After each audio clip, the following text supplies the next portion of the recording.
everyone. Okay, so ngayon po ay tutuloy natin ang ating pag-aaral patungkol sa networking, and then tuloy-tuloy na ito no hanggang matapos natin yung ating core competency ng ating computer system servicing in C2. Okay, so tapos na tayo sa core number 1, so we will proceed to core number 2 up to core number 3 and core number 4. Okay, so ito yung ating mga sinusundan na guide. So open natin yung ating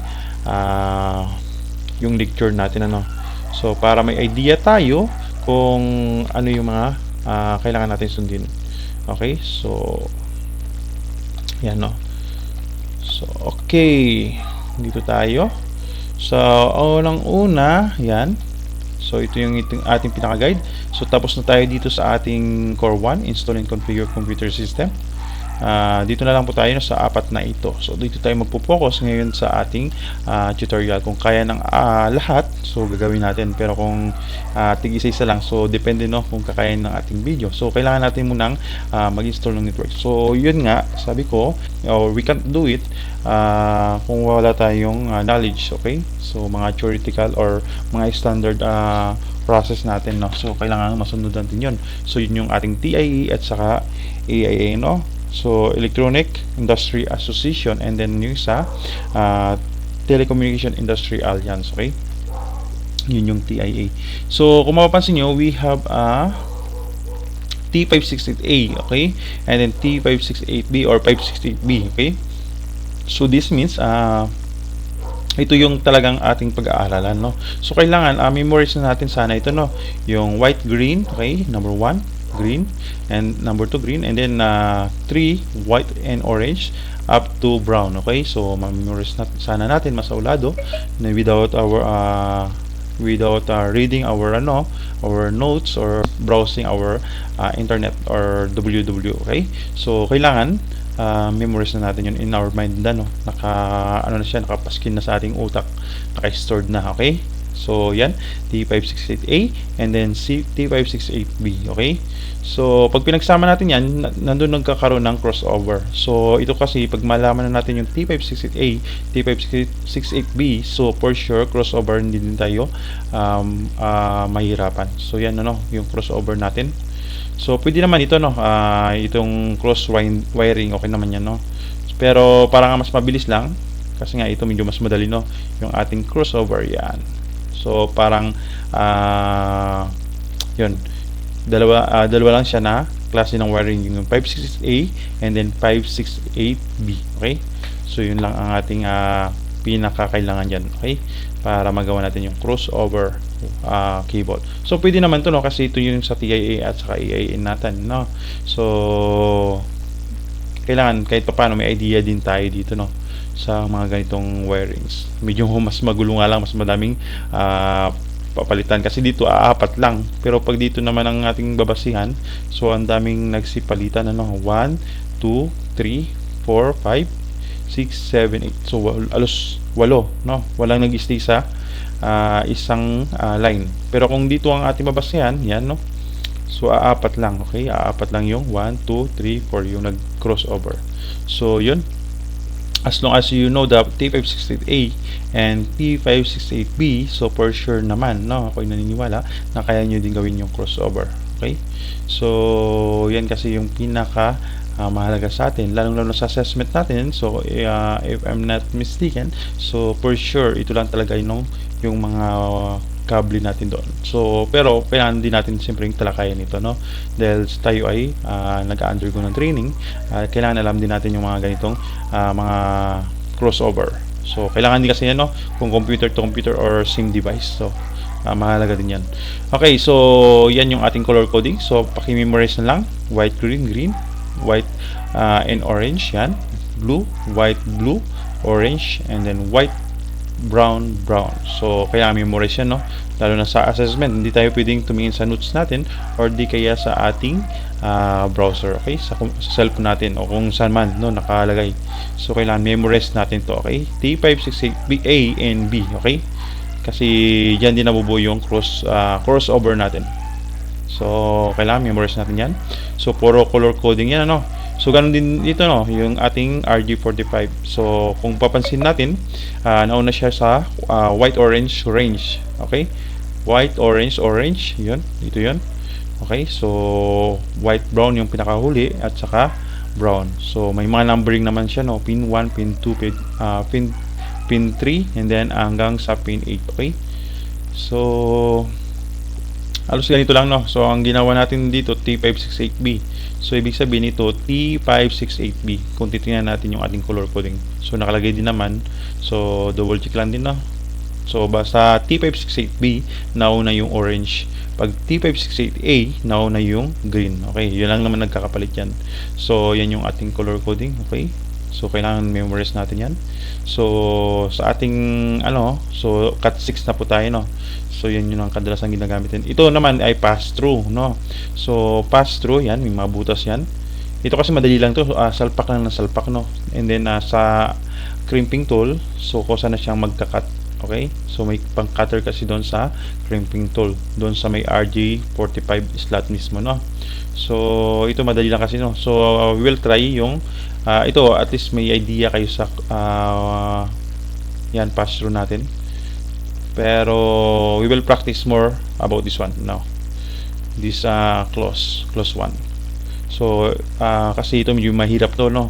Kung hindi mo siya talagang masasagad ng maayos dun sa pinakadulo, for sure magluloko yung inyong Eternity cable. Kaya nga sabi ko, kahit sa assessment, nag-assessment ako, sabi ko double check muna bago mag-crimp no. Siyempre alam ko masakit din sa kamay ito no, paggawa nito no. So consideration na lang mula sa akin 'yon. At saka siyempre alam ko na magastos talaga. Mag-uulit-ulit yung candidate na po or yung trainee doon sa paggagawa ng ganito. Lalo masakit sa kamay ito no. So kailangan double check muna kung lahat ay nakalagay na doon sa pinakadulo. So transparent naman siya no. So makikita mo na siya kung dulong-dulo na yung mga wire na yan no, may kulay. So yan, katulad yan dito, mga dulo nito. Ito kasi walang problema kahit lumampas no, kasi pass through siya. So kahit hindi mo siya mabibitin kasi nga lalampas talaga siya no. So kailangan mo may lampas sa butas para sure na kakapit siya sa kanyang terminals of pins. Yan. Pero ito medyo mahirap to no, challenging to, okay? So dito nagkakaroon ng kadalasan ng problema kasi nga hindi nila na didiin or kumbaga na achieve yung pinakadulo. Okay? So kailangan ma-achieve natin yung pinakadulo para maiwasan yung problema at maiwasan yung pagkawala ng ibang connection. Okay? So yan lang ang diyan no. So paano kung dalawa lang RG45 yung binigay sa iyo or dalawa lang yung available? So kailangan maging sure muna no. Maging papanurin muna at siguraduhin kung tama yung color coding, hindi nagkakapalit-palit kasi minsan yan din ang problema no. And then kailangan nasa dulo talaga. So yan no, kung pag alam na natin yan, so madali na lang no. So yan kasi ang RG45 natin no. So lalagay mo yung UTP cable, okay? So ano ba yung ibig sabihin ng UTP cable? So kailangan alam din natin yung ibig sabihin ng UTP cable. So ang ibig sabihin niya, unshielded twisted pair, okay? So yun yung ating UTP cable. Hindi nilagay sa RG45. Ano naman yung RG45? So register jack, okay? So number 45. Okay, so may mga kasi yan, may mga iba pang sukat, okay? So yan yung ating patch panel. So dapat talaga ang bawat isa ay alam kung paano sumunod sa color coding. For example, ito no. Yan. Kasi may yan no, may pinaka-guide. So we have omni port, yan. So port 1, port 2, port 3, port 5, 6, okay? So same din dito no. 1, 2, 3, 4, 5, 6, okay? So may nakalagay naman no. 1, 2, 3, 4, 5, 6, okay? So lahat po yan ay mayroong separation no. So naka-partition din yan no. Hindi lang pala yung ating Windows ang may partition, pati din yung mga ganito no. So kailangan maging tayo, mapanuri, okay? So may mga kulay yan. For example, ito T568A yan. So dapat ang susundin mo is T568A no, yung color coding. Kasi nakadepende rin yan sa ating RG45. Kung ang RG45 natin ay T568A at yun yung ating specific instruction din, so dapat lahat ay T568A din, no? So kung magkaroon ng pagkaiba, magkakaroon ng crossover, okay? So doon nagkakaroon ng problema minsan, no? Nagkakaroon ng crossover. So yun, kailangan maiwasan yun. Nagkakabaliktad yung A at saka B. Okay? So sa atin naman ay puro A, pure A and then pure B, no? Kung A ka, kung B is B ka, no? So yun. So for example, ito, no, sample niya is this one, no? So kita naman natin yung kung papansin natin sa kanyang ano, tama naman, no? Yung number 8 is brown, yan, white brown, tama naman, okay? And then pinakalas, and then so ibig sabihin sinusunod niya ito yung T568B, no, sa sample dito sa gilid, okay? Kasi yung orange niya sa gitna, oh, ito sumunod siya sa blue, yun yung orange niya, hindi naman green ang sumunod, okay? So orange muna, white orange. So ibig sabihin sinusunod niya ay T568B. Kapag ito ang white green yung sumunod agad dito, so ang tawag doon ay T568A, no? So dapat yung RG45 mo ay T568A din, no? 68A. Maliban lang kung ang instruction ay gawing crossover, no? So yan yung mga strand natin. So diyan natin lalagay yung ating mga, yan, no, yung ating mga butas. May terminal po yan, no, connected doon sa ilalim na kung saan yan yung maging ano na, no, maging dadaanan, maging way ng ating magkakat yan, ikakat niya yung ating UTP cable yan. So magkakaroon siya ng sugat doon or sa pamagitan din ng ano natin, no. So impact punch down tool yun. So ginagamit yung impact punch down tool para magkaroon dito ng cut, no, at mag-connect sila ng terminal nila. So without them, so possible hindi siya mag-connect, no. So mayroon naman tayong kahit hindi punch down tool, kasi sabi ko nga punch down tool ay napaka delikado, okay? Kung hindi ka sanay dyan gumamit, so posible pwede ka masugatan dyan, no? Kaya ingat lang, safety first tayo lagi. So pwede naman yung mga wire stripper na kulay dilaw, yan pwede din. Mayroon din yung mga pansuksok, no? So yan, okay. So kita naman yan sa pangalan, may nakalagay dito, yan, patch panel.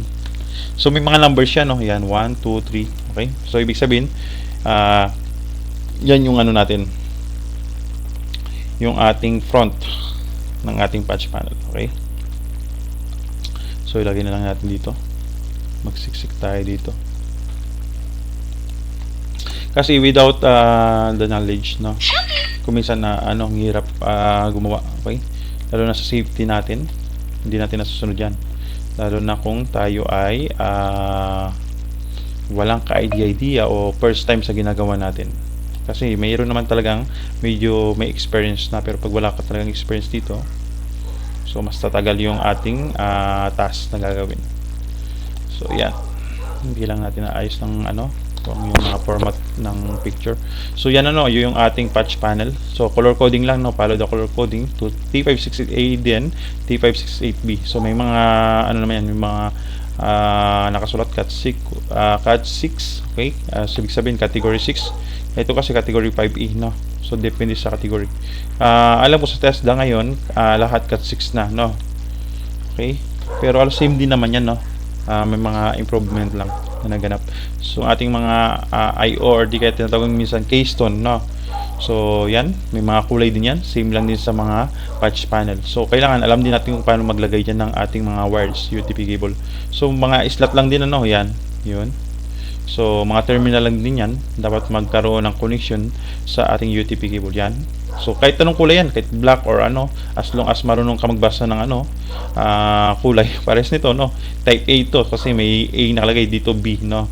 So white orange, orange. So wag mong lagyan ng white green, green, okay? So kapag lagyan mo na yun, magiging A na siya, hindi na siya B. So kung ano lang ang hinihingi sa assessment, kung ang hinihingi sa assessment ay A, so A lahat. Pag hinihingi ay B, B lahat. So hindi porket na hindi natin na experience, for example, nag-iba lang ang kulay, so naging blue lang kasi wala tayong blue na try, so or wala tayong red na try, tapos may red doon sa assessment. So hindi na porket ganun ay hindi na natin alam yan. So kailangan marunong tayong mag-adapt, po. So yan lang, okay? So mga kulay lang din, palo lang din ang color dyan, no.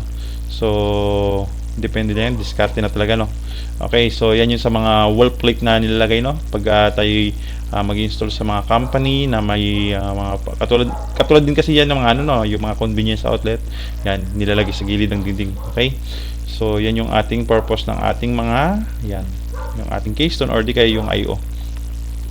So yan, okay. So kailangan malaman din natin hindi lang yung color coding, kasi yung color coding mahalaga din talaga, no. So dati nga pinapa-memorize ko to eh.